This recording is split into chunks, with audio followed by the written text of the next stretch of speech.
Tomorrow is not guaranteed, and today we live in a world where politics consumes everything we do. The world around us is constantly changing. We have so much information on our fingertips, but sometimes curiosity steers the decisions that we make. Therefore, in a world such as this, or ours, we need to discuss all things politics. We need to understand the purpose of why we should engage in politics and do our civic duties, and why we should be good even when our politics are not inspiring. We know that now and again, and oftentimes, human flaws get in the way of what we do or what we intend to do. But what if our politics is just as bad? Or what if our politics are just divisive, but yet the people want to be good, or the people want to do the right thing? Here in our conversations on this platform, we discuss everything that we can about why politics is important and why we should engage in all of our politics so that we can build the kind of society and the kind of future that we envision. We have to build a future that we like and one that we want. Here we discuss justified politics.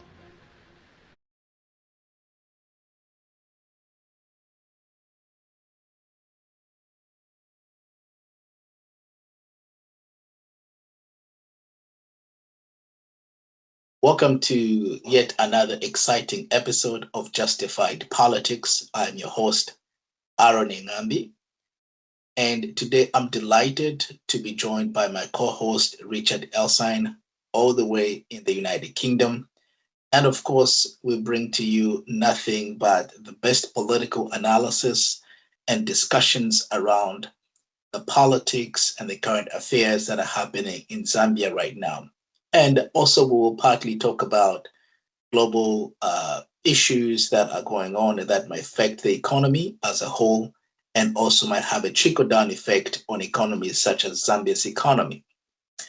We'll also touch base on the president's, of course, we discuss the president of Zambia's performance, his utterances, his speech that he gave to parliament. We'll also look at some of the promises and things that the UPND government has been able to achieve, and also the failed promises as well. We will talk about global issues and how they will affect the economy of Zambia going forward, and what kind of effect can this have on the upcoming elections in the next 5 to 6 months. We have a wonderful show for you. Don't go anywhere, and please do subscribe on YouTube, share our link on Facebook with your friends so that you can tap into our analysis almost every week, talking about nothing but politics that matter the most, talking about all things that we think are relevant and should be talked about in terms of Zambian politics. We also do have a fun game that we play at the end of our show now, where I would just throw out some names of public figures, political party leaders, or presidential candidates, even the current president and former heads of states, former president of Zambia, and just get the feel of what Richard thinks of these individuals. So be sure to watch this program all the way to the end, and like and share this link with others, and get to know more about Zambian politics. I hope that you'll be able to learn one or two things from our discussion today. Thank you for joining us, and this is Justified Politics. We back here again this week, and we want to go over some of the things that have happened over the week. We're going to go over some projections, some predictions. We are basically less than 6 months away from the general elections, which takes place in August on the 13th of 2026. So without any further ado, I would like to bring in my co-host all the way from the United Kingdom, Richard. How are you doing? Hey, Aaron, I'm doing very well, thank you. How's things at your end? Good, I hope. Things are going well now. It's been a busy last few days. My daughter was sick, running around. You know how it is when you're dealing with the kids. Yeah, totally. Yeah. No, it can be. Well, anyway, it's always tough when the little one is not feeling great. So, yeah. I I mean, hope your that, your entire world just goes upside down. yeah, absolutely, man. So, Yeah. Well, Richard, there's so much to cover. There's a lot going on in Zambian politics. And I think that we can go on for days and days and days. But there's some things that we're going to go over in our discussion today. And specifically, we like to focus on what's happening with the ruling political party, what's going on with the president's pronouncements. I think he gave a speech to Parliament not too long ago. Some of the things that he talked about. We can go over what the international community thinks of Zambia right now. Like I said, we're in a general election. We're just about less than 6 months away. What are the prospects of some of the things that this administration has been working on, such as debt restructuring, the IMF, and all that stuff? So, but before we go into all this good stuff that we need to dive into, I want to ask you generally, what are you hearing? What's your feel about the prospects of this government retaining power in 2026, and what's going on with the opposition there? well, I think everything is to play for on this one, and the government will play very hard.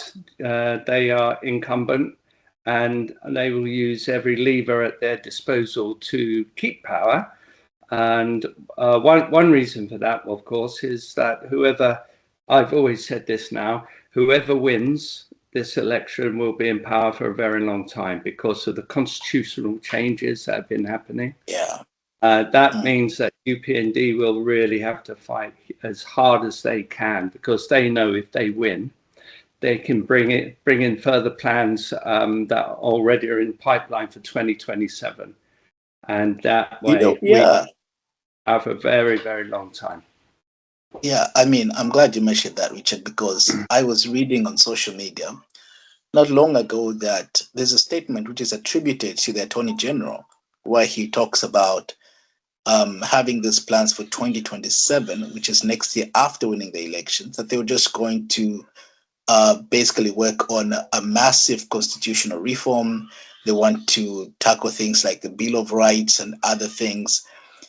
And he was talking about it in the context of, there are some things in the Constitution that are actually hindering development. And so we need to go back, as if Bill 7 was not enough. And we need to go back and reform the Constitution and make changes and all these amendments, which we don't even know about. But that speaks to what you're saying, isn't it? Oh, yeah, definitely. If they are able to keep power, mark my words, what comes in 2027 will far outshadow, Bill 7. They will have plans up their sleeve that I think will be very detrimental to democracy in Zambia. Yeah, especially that even with this delimitation process that they have embarked on through the Electoral Commission of Zambia, of course, under the new law, which is now the Article 13 of 2025, because it was passed in December. With that, you see that I think the goal is to get 2/3 majority by the ruling party, the United Party for National Development, because if they can get 2/3 after August 13th, then they can basically alter the constitution and do anything that they want to do, isn't it? Yeah, that's right. And the way the mathematics look at the moment, and I understand there have been some polls recently which will please UPND. They could end up on projections about 60% of the vote possibly go their way. I don't really believe it myself. I think it'll be much closer than that. I think there is a lot to play for if the opposition gets its ducks in a row. So, at the moment, we see this legal problem going on with Miles Sampa and Lubinda. That needs to get done. I think this workaround around the National Congress Party needs to be headed in, and that needs to work so that there is a unified opposition going into the election. Without that, it's going to be a big problem to unseat UPND, I think. Yeah, I think you're right. But also what makes me a bit skeptical about the coming together of the opposition, I'm not saying it's impossible, practically impossible. I mean, they still have a few months to kind of hold hands and figure something out. But what makes me very skeptical is that if you can't even get, for example, the likes of Given Luvinda and Makebi Zulu and Brian Mundubile, who are the factions that are supposed to be under the umbrella of the PF, if these three cannot just sit down and reconcile and figure out and basically be selfless to say, okay, let's support this person among the three of us, and then let's go with this person. It seems like these three have gone in different directions and they all insist on going in different directions. Then that brings in the question, if these three cannot come together, what about the likes of the others who are outside of the PF umbrella? How are you going to convince Harry Kalaba to work with you, for example? How are you going to convince the other fellows outside of the PF umbrella, the likes of Andford Banda, for example, the People Alliance for Change? Maybe Kateka Chala Kateka and the others. How are these going to be able to be convinced if the main umbrella, which is supposed to be PF outfit, cannot even put these three together?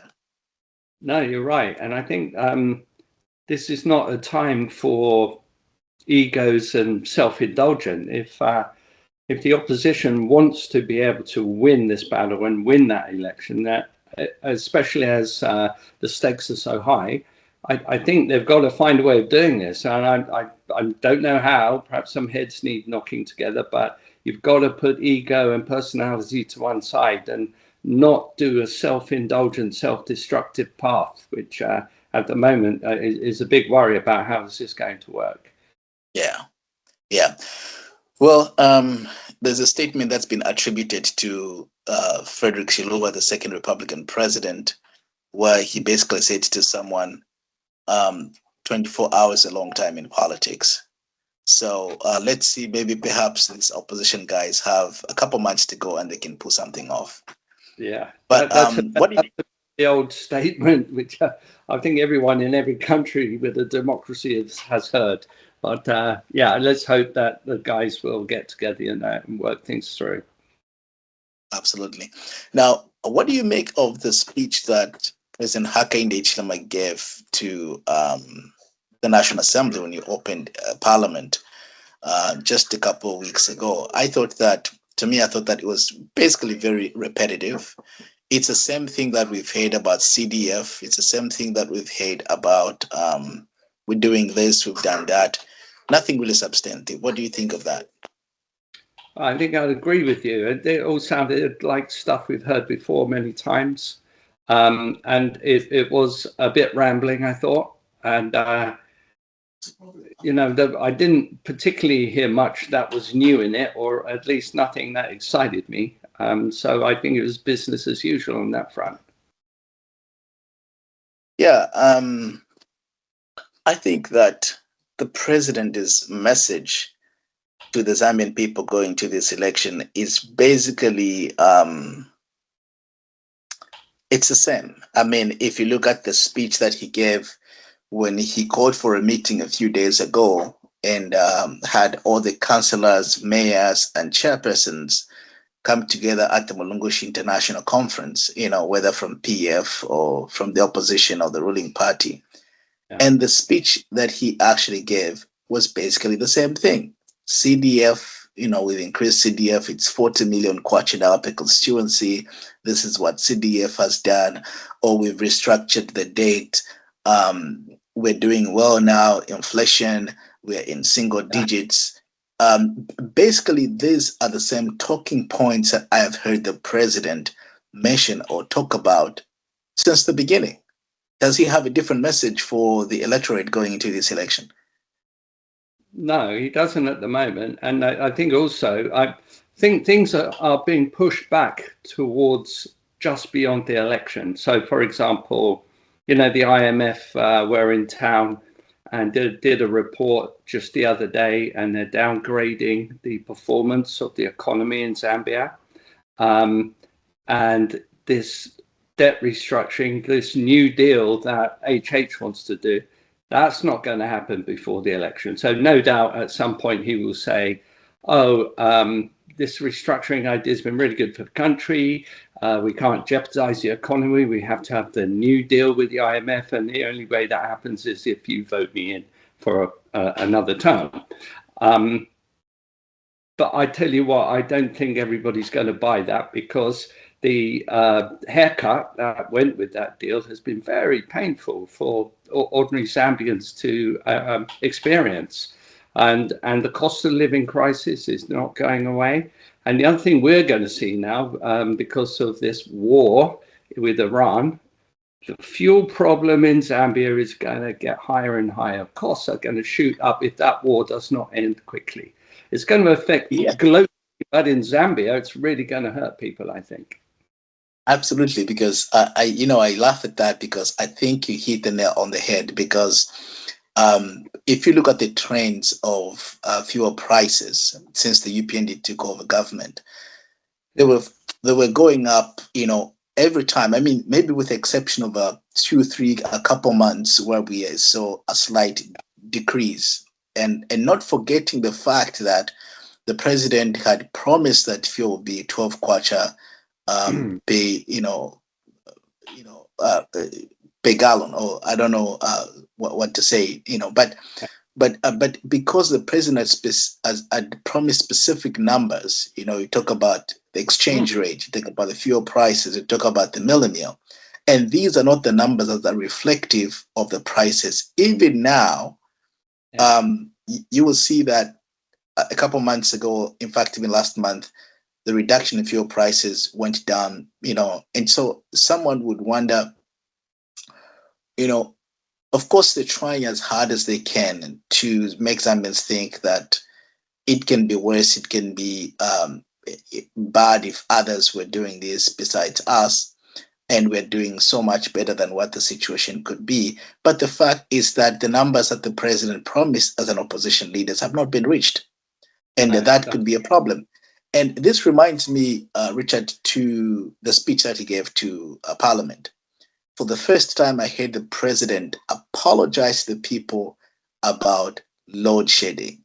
I mean, he had a chance to do that the last 4 years. We're in his 5th year. But did this apology come a little late? What do you think of that? Because he was not up to accepting the fact that things are bad when people are going through this load shedding. Now that things are improving and we're going towards an election, then he apologizes. What do you make of that apology? Well, I kind of think the thing about load shedding is he's already creating a hostage to fortune on load shedding, because he has been talking about the diversification of energy and how to make it more balanced. And he is also saying by the end of 2026, he said that there would be 24-hour energy and that load shedding would be out of there. I don't think that's going to happen either, and that will be another rod he's made for his own back when he cannot deliver it. And this apology now, well, I think it's neither here, it's meaningless. It doesn't mean a thing, because I don't think the energy situation is going to improve enough to get him forgiven for the broken promises or where the numbers went from his pledges. And I also think that this idea that there'll be 24-hour electricity by the end of this year is for the birds, to be honest. I don't think that's going to happen. And as we get nearer to the election, it's not happening. That will be another arrow in the quiver of the opposition to challenge him on promises aren't met, broken promises. And there's a long list of them. Yeah. Do you think that this administration has made a mistake because in all fairness, I think that they've banked so much on the IMF and the World Bank to deliver to them basically heaven on earth. I mean, from the get-go, the administration and the president himself, they've been so much invested in the process of going through this debt restructuring with the IMF and the World Bank. Do you think that they could have done things a little bit different, or they've just invested too much time, energy, and effort in this project with the IMF?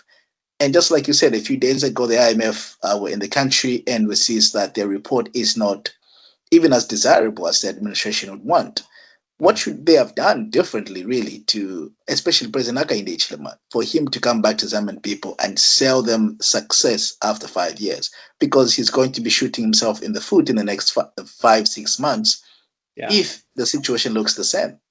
Yeah, and I think also, this election will come against the backdrop of an economic global situation, which, as I said, this war is not finished soon, is going to be damaging. And so whatever he feels about IMF, if Zambia's economy tanks because of the global situation, it's going to be his fault in the eyes of the elector. Absolutely. And the thing with the IMF is, oh, great, the president is doing all this stuff, and it's all facing the Western financial community, and at the same time causing immense pain to people in Zambia and their living standards and the money in their pocket, which is shrinking.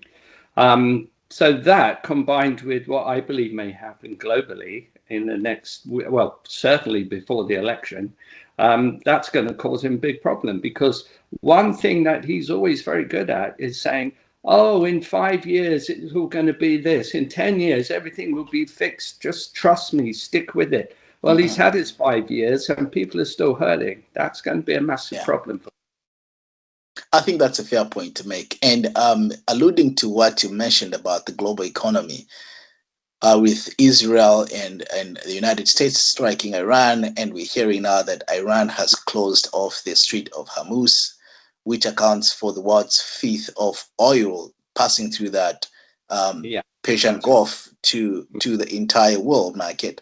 So if that is closed, even for the coming few weeks, I mean, we're already hearing that fuel prices in some parts of Europe have gone up by 13%. We're hearing that fuel prices, even here in some parts of the United States, have gone up a little bit. So, and we're told that if this is closed for at least 5 months, Japan only has reserves for up to like 8 months. And so about 8 months, 9 months from now, Japan could completely shut down. What about Zambia? This leaves us very vulnerable. Do you think there is a plan? There's a contingency plan by the administration to address this? Because if fuel prices go off the roof, we're going to see the cost of living, as high as it is now, triple, maybe even quadruple. This could happen very quickly. We're going to see, people, suffer and struggle to actually meet basic needs and even have less money in their pockets, like you said, because the global economy has a huge impact on the macroeconomy in Zambia. So is there a contingency plan? Could this be the last nail in the coffin for the UPND if they don't go about it the right way? Well, I don't think there will be a contingency plan, because it's very hard to predict a global economic collapse so far out as, say, a year or two ago. And the world is a very strange place politically with Donald Trump in place. I mean, if you look at what's going on with Iran at the moment, everyone's talking about the Strait of Hormuz, which is important. 20% of the world's oil goes through there, and that's been shut down. Iran, of course, are expanding the conflict into the region. And if Aden get involved, then we will have another massively high-risk area where oil won't get through, which is the Gulf of Aden. So suddenly we'd have something like 50% of the world's oil being held up. And, I think we all know what that would mean for the global economy. And in any collapse like that, it's the weaker end of the world's economies that suffer hardest, the poorer countries. And so that would include Zambia, unfortunately. Yeah, no, that's absolutely true. Now, let's bring it back home. I'm interested in the opposition. I'm interested in the opposition for very few reasons, but primarily because I think that they find themselves in a very peculiar situation in this election. I think the opposition, for the large part, most Zambians see them as, not being strong enough, especially if they are spread out like the way they're spread out, unless maybe they come together. My problem, Richard, and I want you to agree or disagree with me on this one, enlighten me.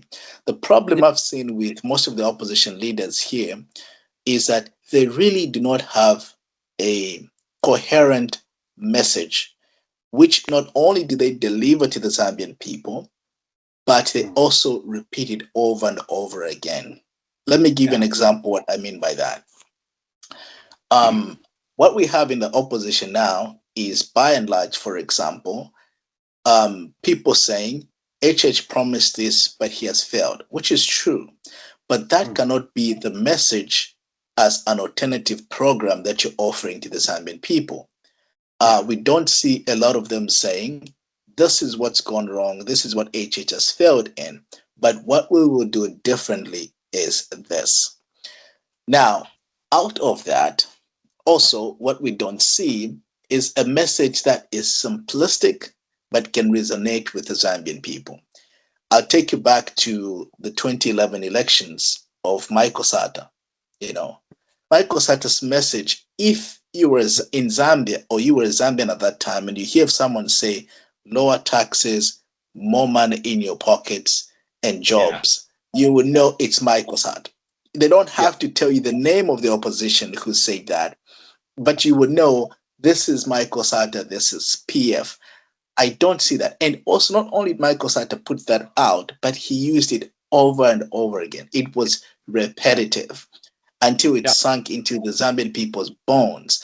Do we have an opposition that is able to deploy such tactics? Because this is what works.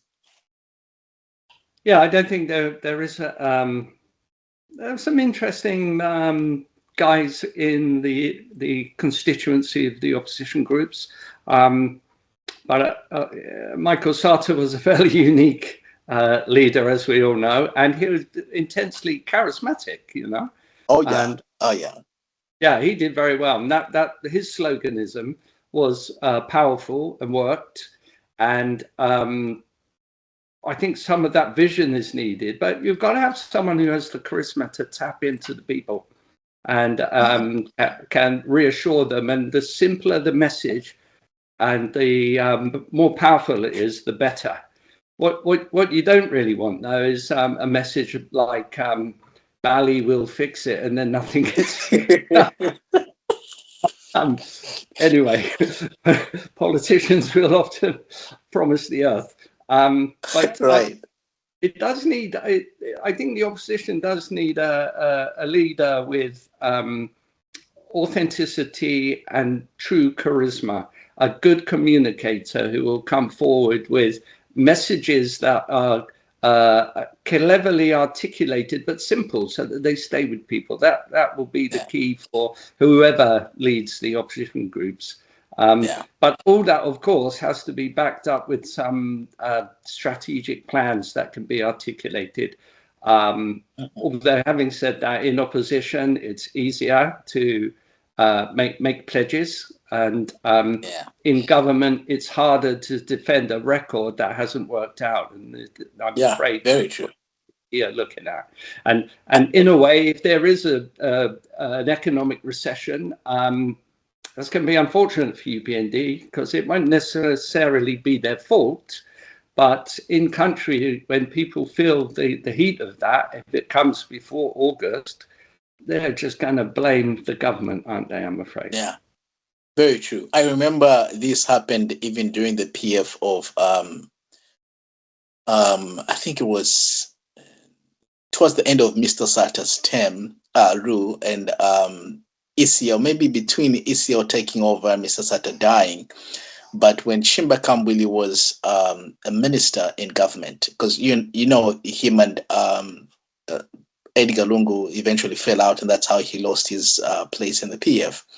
But before that, when he was in PF, whenever people complained about something, his excuse was, "This is global. This is happening in South Africa. It's happening all over the world."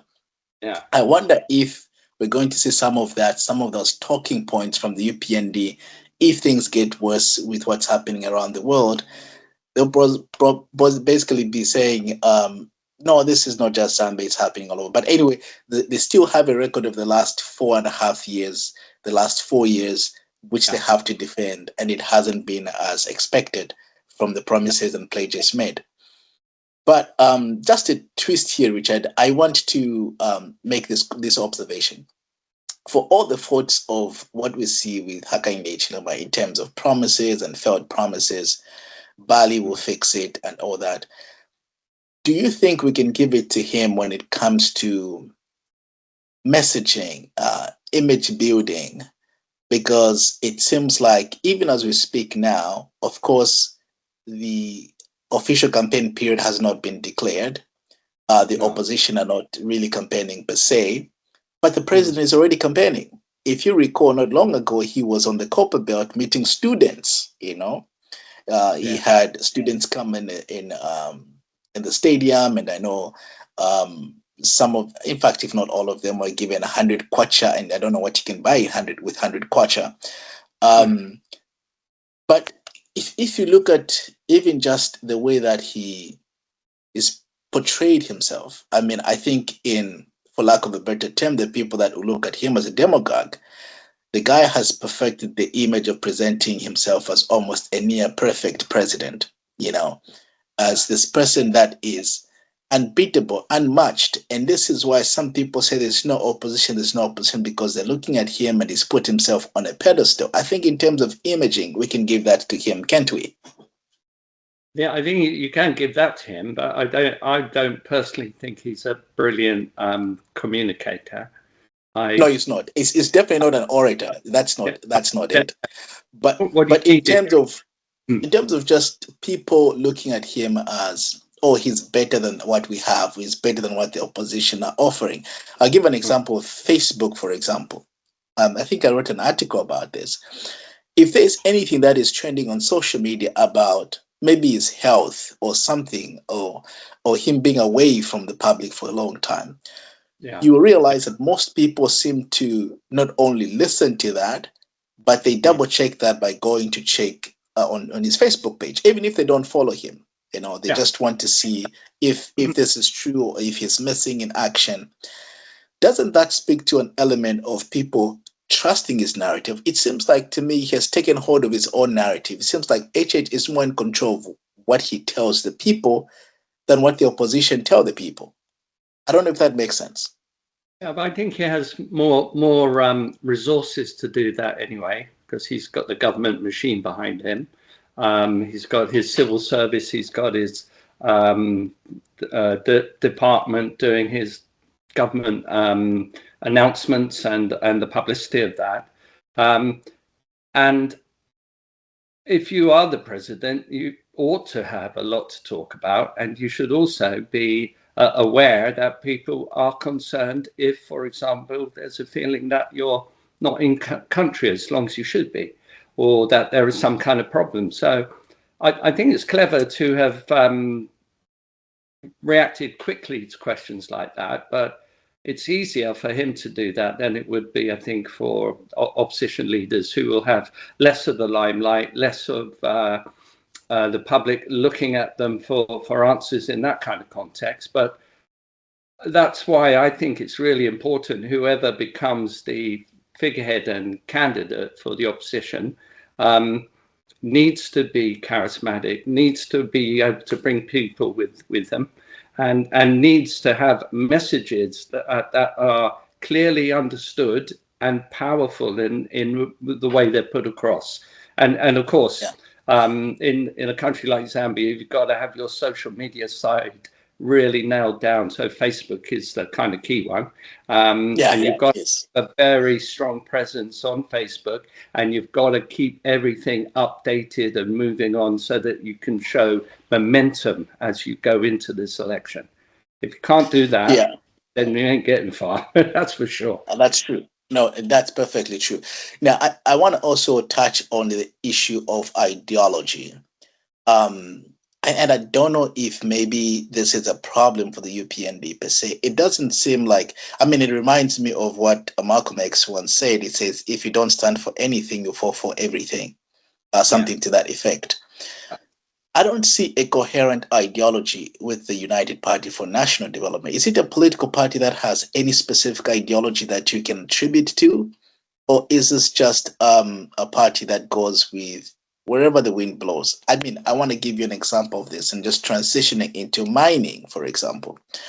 We know that when President Hakainde Hichilema came into power and the UPND won that election 2021, he was perceived more as a pro-West president. In fact, someone that even the Western countries supported and helped maybe with resources to achieve the victory that he achieved in 2021.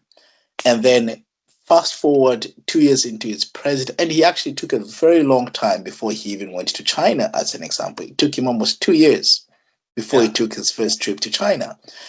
And so we kind of thought of him as, people perceived him as a president who has a Western leaning, someone who is pro all these values and things that you may talk about from the West. And that's why on most occasions, the opposition seemed to, even when he was in opposition, the PF seemed to have accused him of, he's pro gay rights and things like that, because those were perceived as, Western values, and the UPND was more leaning towards the Western world. But after his trip to China, and ever since, we've seen a different kind of tone from the UPND. We've seen a different kind of outlook on things from the president himself, because we're hearing now rhetoric that there shouldn't be a mineral race, when you talk about mining in Zambia and in Africa, we should be free to trade with everyone. This is coming from the administration. And we're hearing now things like, Zambia will be able to accept the Chinese currency in terms of paying mining taxes. So what is happening here? Is this an issue of the party not having an ideology that they stick to, and so that defines who they do business with? Or is this more of opportunism on the part of the UPND government? They'll go whichever way as long as it works out. Look, the point is that HH has led and funded and run and controlled UPND for how many years? Dozen years, whatever it is. And so I think the thing about that is that the ideology is whatever he thinks it is. I think that as the man who bankrolled it and did all that, and he'll say, I even went to prison for the party and I did this, I did that. I think he's the kind of leader who will just be thinking, this is my idea, here's how I want to do it, that's how we're going to do it. So whether that's an ideology or not, I don't know. I do think that this position, there was an interview in the Financial Times, or an article just the other day, with him saying essentially, I can deal with any world leader. I won't give favors to one over the other. Well, yeah, okay, that's interesting. But the problem he's going to have with that is at some point he probably will have to choose one over the other, and that will make his life and his politics very difficult for a while. I said at the beginning of our conversation, it's a weird political world with Donald Trump in it, but I think it's equally challenging and strange if we get to a situation where China and America tensions rise higher, and I think that can happen, and then people like HH will have to decide or admit you can't ride two horses at the same time, and they will have to decide who they're with, and there will be a price for that. Yeah, no, I think you're right. I mean, there's some analysts and people who have alluded to, for example, the kidnapping of Nicolas Maduro and the fall of Venezuela under his presidency as America's reaction to China, because China was buying, huge amounts of oil from Venezuela and basically keeping that administration going for as long as it could survive. And also, there are, assumptions that part of the reason why Trump's decided to basically attack Iran, it's also partly because of China. I mean, you look at the Great Road Initiative, that in the Middle East it passes through Iran, and that could be strategic. So for that, I think you're right in saying that. What if this is perhaps a race between the US and China, and things escalate and becomes worse, and then the Zambian government has to take sides, and it gets to that, whichever side it takes, there'll be some consequences and costs for that. I think that's absolutely right. Yeah, definitely. And, America is looking at opportunities in Africa now. Huge more than opportunities, yeah. 4 years. So there's bound to be a clunking together of China and America at some point. And anyone who says I can deal with both will have a problem, I think, including HH. Yeah, because even in the DR Congo, for example, remember when Trump brought Tshisekedi and Paul Kagame to Washington to sign the peace accords, the deal was, we're helping you do this, but we need your rare earth minerals. That's all. Yeah. So you're right. We don't have to even look very far. It's right there by the DR Congo. That's how America does its diplomacy now. That's how America goes. Is, Ukraine will help you, but we want this. And it's wholly transactional, which is Donald Trump's style, I guess. But and speaking about DRC and Zambia, you can see tensions building there again, because I think I read somewhere that Zambia wants to be the #1 copper producer. And yes. How do you achieve that without causing problems with your neighbors? It's going to be an interesting time when that happens. If I'm not mistaken, I think there's actually a figure that President Hakainde Hichilema has put to that. I think he's saying that we need to be producing about 3 million tons of copper. I think he's put that by 2030 or 2031, if I'm not mistaken.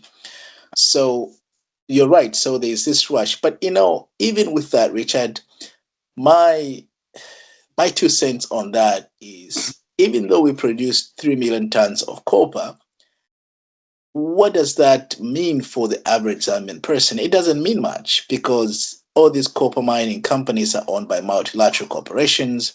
Some of them, such as Vendetta, brought back to KCM, are friends and gave support to the president when he was in the opposition. And they've been accused of having tax holidays. So how does that even benefit an ordinary Zambian? Because that money doesn't go to the treasury anyway. Yeah, well, I think that's right. I mean, of course, if you increase output, you can possibly afford to do it on better terms for the mining company concerned because of volume. But really, that won't be enough. And I just think, that we are in a funny stage now with things like electric vehicles, things like the growth of AI and what that needs. That's why copper is so expensive now. That ought to be a great opportunity for a country like Zambia to get money into the treasury and use that money wisely and socially in country to invest at home. Right, absolutely. Well, Richard, it's always an honor to have these discussions with you. I can't think of anybody else that understands Zambian politics better than you, and I appreciate the time that you make coming on the program and having this analysis with me.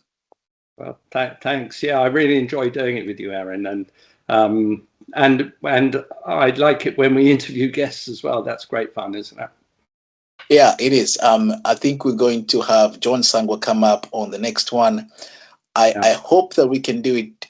It seems like he might be available during the week. If not, we'll figure something out. But I would love for you to actually talk to him as well, because one of the things that he did and what he has done differently is that he came up with this so-called movement, national movement for renewal, and then he says that he was going to recruit 1 million members of this movement before he turns it into a political party.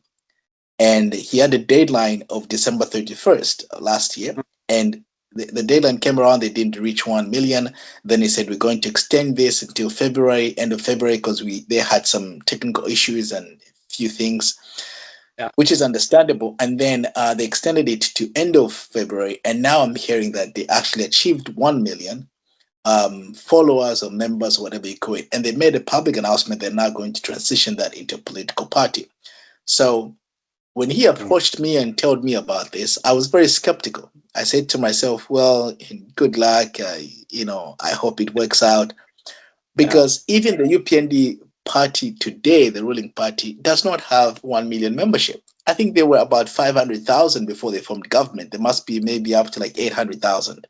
So it's not an easy thing to achieve 1 million followers and members. The EFF of South Africa, Julius Malema, it took them 10 years to actually achieve 1 million membership of the EFF. So I want to have him on and let's have a discussion with him about that, because I want to congratulate him if they've reached that 1 million, and then look at how things look going forward. I mean, it's one of the opposition figures that we haven't really discussed in our discussions and analysis. I hope that we can have a one-on-one with him. I think that'd be good to do. I'd like to ask him, what does 1 million members and followers actually mean? And then we can go there, so that would be great. Right. Because, I think it was Julius Malema who said that if you have ego in politics, you can't survive, because you can knock on 1,000 doors and invite people. We have a public meeting tomorrow, come, and every door, everyone speaks and says, I'll come, I'll be there at 3 p.m. All right, what time?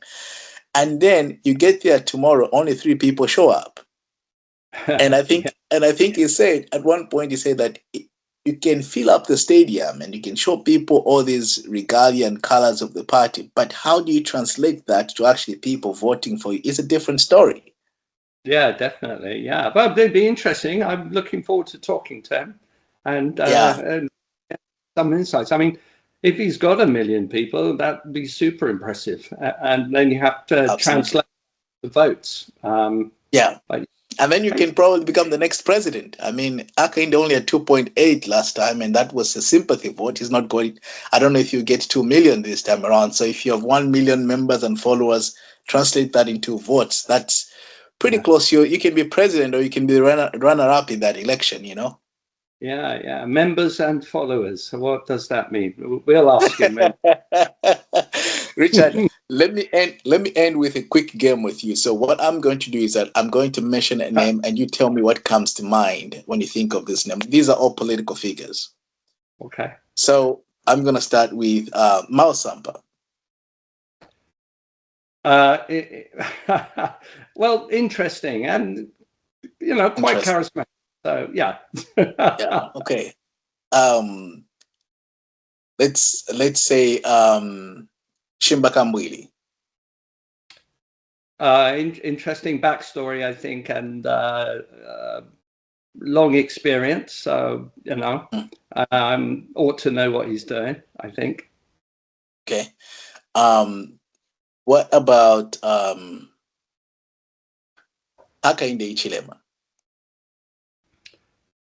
Well, he's an interesting president for sure, and I met him a few times. And he in opposition, spent a lot of time in difficulty with authorities, of course, and we know that.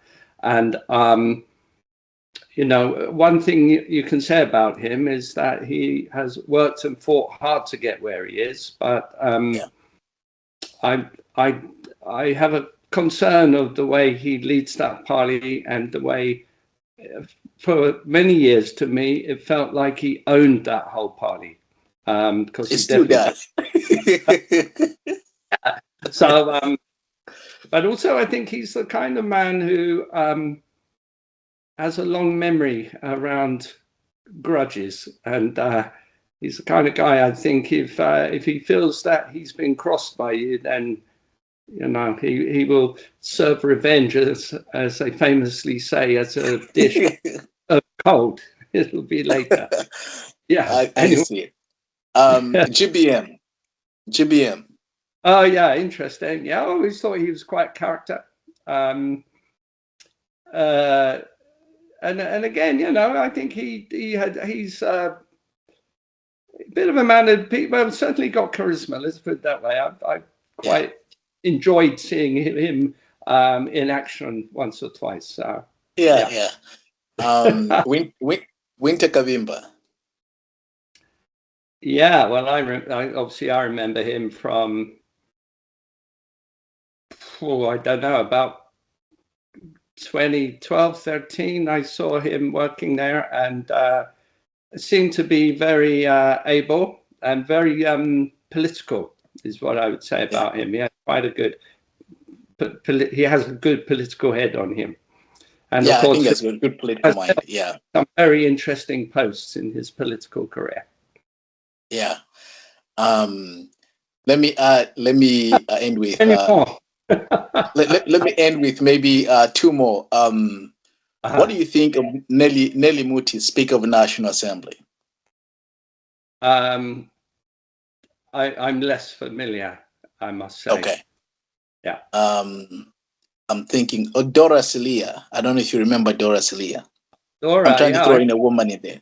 Mm-hmm. Yeah, I remember Dora very well, actually, and I think she again is a competent politician.